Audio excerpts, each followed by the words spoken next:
All right, so we've talked about binomial distribution, probability distribution functions, and we've talked about Poisson probability distribution functions. We just talked about earthquakes. Now we're going to use the Poisson distribution function in a different way.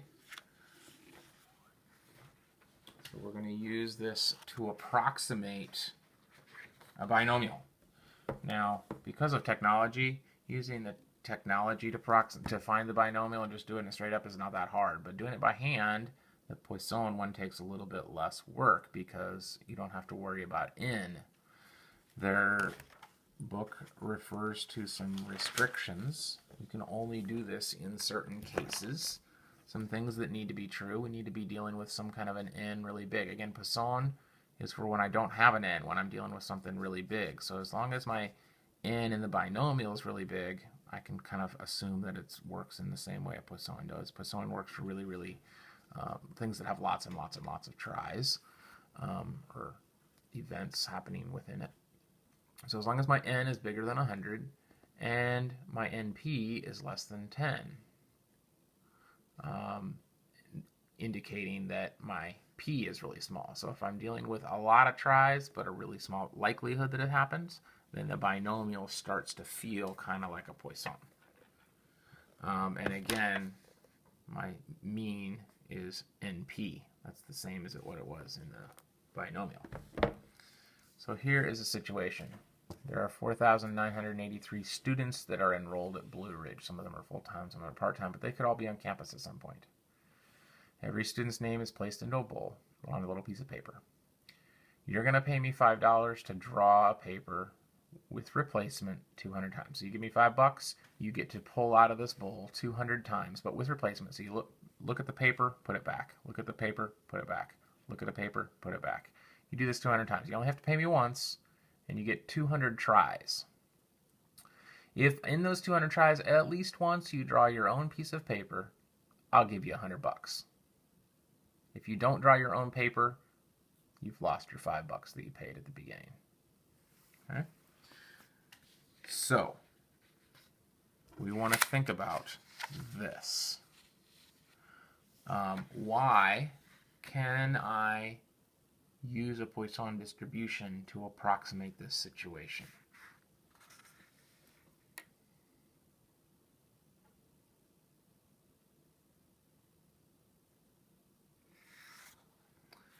Again, right before I paused there, we said n has to be really big, p has to be really small. And in this case, my n is really big, almost 5,000, and my p is really small. Of those 5,000, only one of them has my name on it. So when we're thinking about what my n and my p is, my n is almost 5,000. And my probability that I get my own name, if I only drew once, my probability would be 1 out of 4,983. Oh, I'm sorry, I did this wrong. N is not that. That number is dealing with this, with the probability. What is my n? N is the number of trials, and in this case, my n is 200.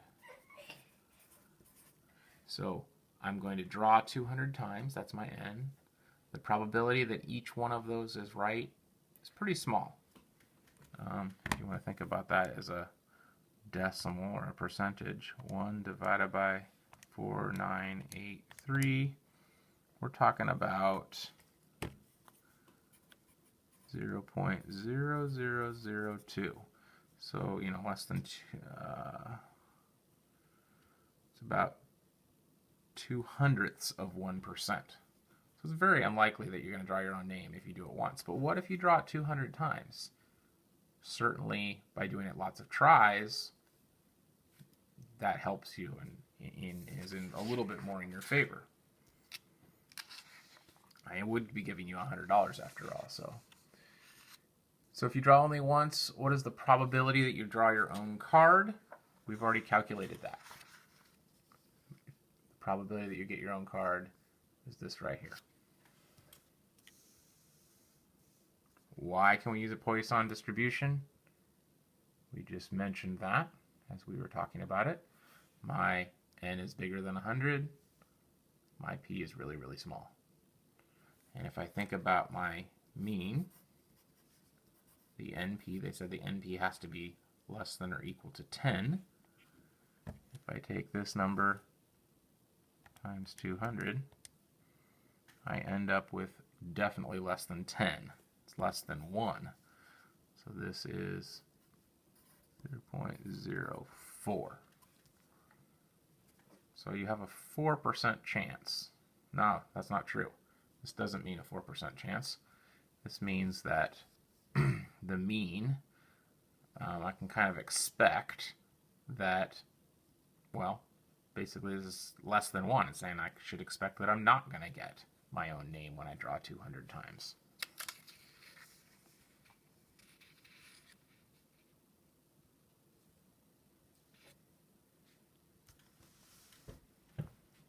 So it says, use a Poisson approximation to calculate the probability that at least one of the 200 draws is your own name. So we're assuming that I do get it. What is the likelihood of it? I'll give you a hint. Example 2 on page 245 is very similar to this. You use that example to help you out. Again, I have n is 2. I have p is 0.0002. So my mean is 0.04.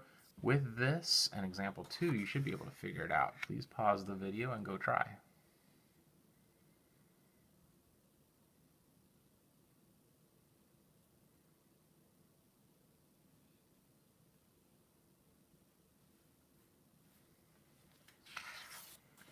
Now, in the example, they used the formula. You don't have to use the formula because I got my calculator to do it for me here. The thing you notice, though, is the idea of anytime I'm trying to deal with at least one is really hard to do because at least one means I'd have to find the probability that I get one right, or the probability that I get it twice, or the probability I get it 3 times, or the probability I get it 4 times. I got to add all those things together. We did that back with the binomial. At least one way to do that, remember the probability of at least one is the complement of none. It's the same as the 1 minus the probability of none. And this is much, much, much easier to find. The probability that I don't get any of them right. Okay, so we can do distribution. We're going to do a Poisson distribution. We said my mean is 0.04. And I'm trying to get none of them right. And I have a 96% chance. So 1 minus 0.96. 1 minus that is 4%.